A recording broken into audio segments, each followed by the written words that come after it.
like and subscribe for 1000 years of good luck. Warning. The following video contains some extremely disturbing topics such as murder, violence, and sex. Viewers' discretion is advised. What was the most messed up thing you saw in school? Our school bully, nasty piece of work we'll call C, ripped the wig off a new student, A, who had recently returned from cancer treatment. They got into it, and A was suspended despite multiple witnesses. We suspect even the teachers were slightly scared of C. Next day as we were leaving, A was waiting outside for the doors to open, comes straight in, grabs C's hair, slams her head into a locker, then proceeds to pull out a huge pair of scissors and violently chops off as much hair as she can before the teachers intervene. She was obviously expelled, but man, she's still my hero. Bully C was definitely put in her place after that and absolutely toned down her torment of everyone else. Wish I knew what became of A edit, as some PPL were asking about what happened to C and A, and I'd like to clarify, those are not their names, but I called some old friends tonight to see what we could dig up. We do not know Superhero A's last name, so no info sadly, but I'd like to think she's doing amazing onto the bully, so there is a reason I couldn't pull up any current info on her, and as I suspected, she did pass away in 2003. This is not cause for celebration, as from what I gleaned from old friends it was a suspected drug overdose. She wasn't a kind person by any means, but she was also dealt a pretty bad hand, and I feel sad for her and those that loved her. Doesn't excuse her behavior at aged 14 to 17, but I have no interest in bashing her. She was a terror, but she was a product of her environment and didn't stand a chance to make a better life for herself. She died alone aged 26. A couple ducking in the dumpster behind the cafeteria. For the rest of the year, people would walk up behind the dude crinkling paper and asking if it was getting him hard. Asterisk just to add a bit. 4 or 5 of my friends and I stumbled upon this event while we were coming back on campus, and one of them went to throw his trash away. It got around the school pretty damn fast. It's probably a good thing that I'm old enough that the smartphone wasn't a thing when I was in high school, because there's a good shot that one of the group would have been dumb and taken a picture that included a 17-year-old having sex point like physically in the dumpster or just behind it in some sort of enclosure inside the dumpster where the trash belongs. I had a friend that was allergic to so many things he had to eat the same thing every day that he brought from home. I literally mean every day for years. He had a very bad day, failed a test, some things happened at home. We met up at lunch, and he had 2 slices of pepperoni pizza. He told said today seems like a good day to die, and proceeded to wolf down both slices. I had never seen him so happy. I walked him to the nurse's office as he ballooned up. He was hospitalized for 2 weeks. He never regretted the decision. In first grade, a boy pulled his pants and underwear to below his knees and laid down on his back. Then a girl spat on him. I don't remember why, but I will never forget that sight. 2 fetishes were born on that day, only 2 new.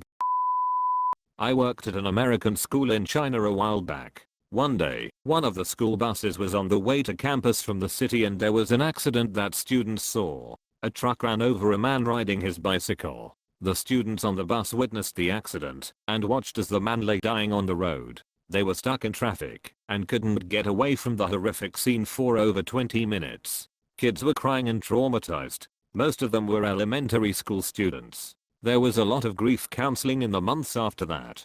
Wow, were you able to do anything to calm the kids down, or were you in shock yourself? Yes, many of us were in shock too.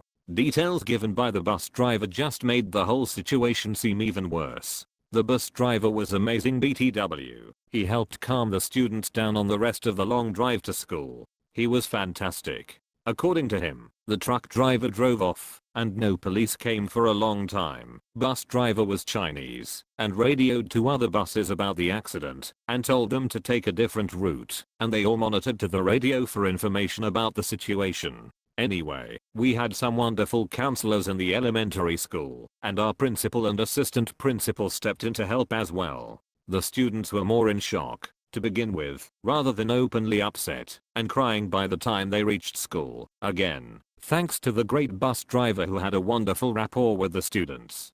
Thankfully, there were not many students per bus. I think that bus was one of the larger buses, but it still only had 10 to 12 students, compared to American buses which hold 40 to 50 students at least. The school did a good job communicating with parents right away, so they knew what happened and got some information about what the school was doing to help. In the end, while all students were monitored on an ongoing basis, only a few showed need for weekly sessions with one of the counselors over the course of the next few months. It was crazy, and I wonder about those kids and what they remember. It had to be scarring, and our scope of care was limited. We just tried to keep them in their regular routine as much as possible and watch for any signs of social withdrawal, etc. This girl in my sophomore year sent nudes to an English teacher. When he rejected her advances, she reported him for possession of child pornography. He lost his job, his teaching license, and nearly faced jail time. He was a pretty chill dude too, and was well liked by the student body. Goes without saying, the girl received a ton of death threats, and ended up dropping out. Many years ago I sat next to a kid in high school who went on to kill his mom. He would always bring in photos of homemade bombs from 2-liter bottles, flamethrowers from squirt guns, etc. I thought it was the coolest thing, and was so impressed by it until later on when I recognized I was encouraging a to-be murderer to keep being violent. It's not your fault. A girl was coming back from a doctor's appointment, and wasn't there to hear that we couldn't get out equipment for recess. She opened the door, grabbed something and went to leave. The wind kicked up, and slammed the door on her hand, and she lost a finger. They rushed her to the hospital and they sewed it back on and eventually it was back to normal, but that was the most fucked up thing I had seen. A girl had diarrhea and was wearing tights and sitting in class and the tights started getting really lumpy, but she didn't get up to go to the bathroom. Having a guy who killed his wife then come to the school and held my class hostage to try to force the school to give him his son so he could kill him. He was finally caught on his way to kill his parents. Edit. Another thing, kind of. My chemistry teacher, years after I graduated, worked at the school with his wife. They had adjoining classrooms. He shot and killed the vice principal after school. He was in a meeting with him and the union rep because he was accused of inappropriate contact by a female student. Went out to his car to get his gun, came back and killed the VP. A giant hawk swooped down on campus and sunk its talons into the back of a squirrel foraging for acorns about 20 or 25 yards from me. Scared the bejesus out of me. He stood on it like a boss for a few seconds and then flew off with it. This was at like 7:30 in the morning, so it took me a while to wrap my brain around it. The guy walking in front of me spun around and said, "Please tell me you saw that." The circle of life is quite beautiful. The boys in my class bred mold in one of the lockers. They managed to get milk so moldy, some yellow fluid was all around it. I did that, but to a much milder degree a few years ago in 6th grade. Put a carton of grape juice and left it there for a couple months, and when I checked on it there was some black mold, or whatever. They had bred in there for a whole year. You could smell the mold everywhere near the lockers.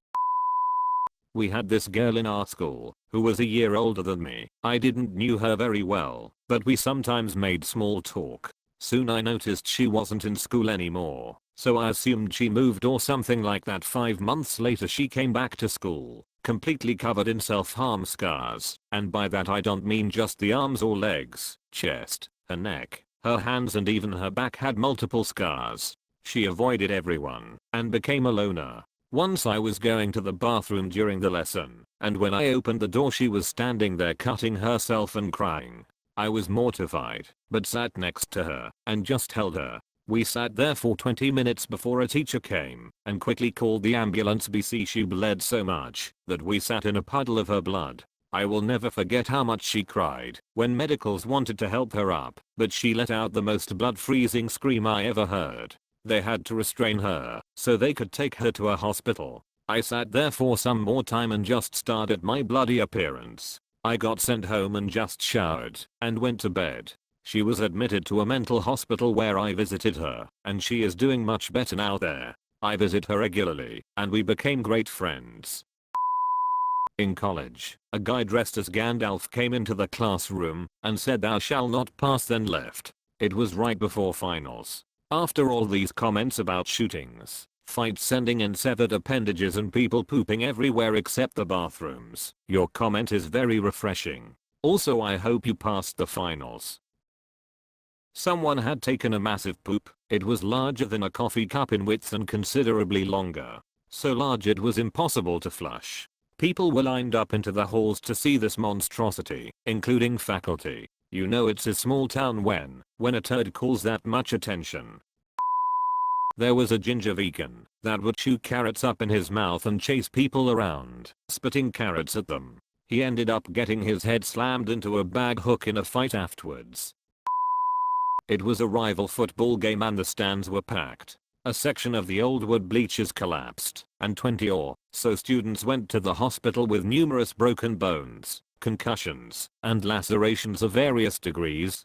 During the same game, I saw a guy get hit so hard in the leg that it shattered, and both bones were showing. Poor kid ended up in a wheelchair for the rest of the school year. I know it has nothing to do with your comment, but it reminded me about a classmate who had his leg broken and had to use a wheelchair. An earthquake happened, and he was left all alone in the classroom while everyone else evacuated.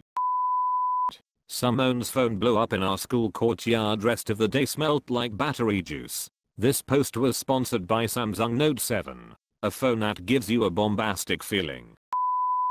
My school had this thing called intervention. It was like study hall, but only around 25 minutes long, and it was designed to help out kids who needed help finishing work. Though let's be honest, it was just a short study hall meant to fill up the school day, and it was always right after lunch. We had to wait outside the classrooms for the teachers to get back from their lunch breaks though. Sometimes they came quick, before or right after we got there, but other times they came late. One time my teacher came 15 minutes late. And they never came at the same time, so it was awkward being alone in the hallway while everyone else was in class. It was 8th grade, and a rather bad day for teachers. They were all late. We were all waiting outside the classrooms, and the hall was packed with 14-year-olds. Inevitably, a fight broke out between two kids. One of them was named Joe, and the other was named Luke, I think.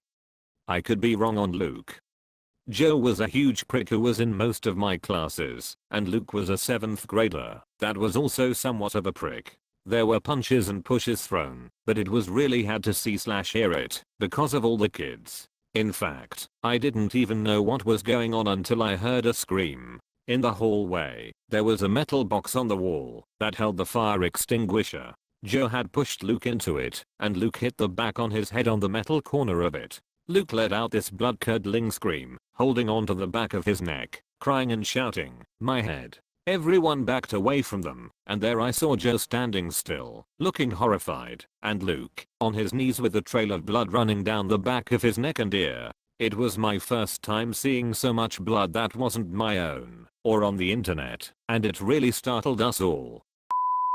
A janitor saw it and unlocked all the classroom doors with his keys and ordered us to get into class, which we did, while he took Luke to the nurse. Our teachers eventually came, but they couldn't let class out. The reason being, blood had gotten on the carpet of the hall, and that was a health hazard. After around 45 minutes, the janitor was unable to get the blood out, so he just put a trash can over it and told nobody to move or touch it. The day went on as usual. Around a week later we found out that Luke had to get 5 stitches in the nape of his neck, and his parents chose to pull him out of our school.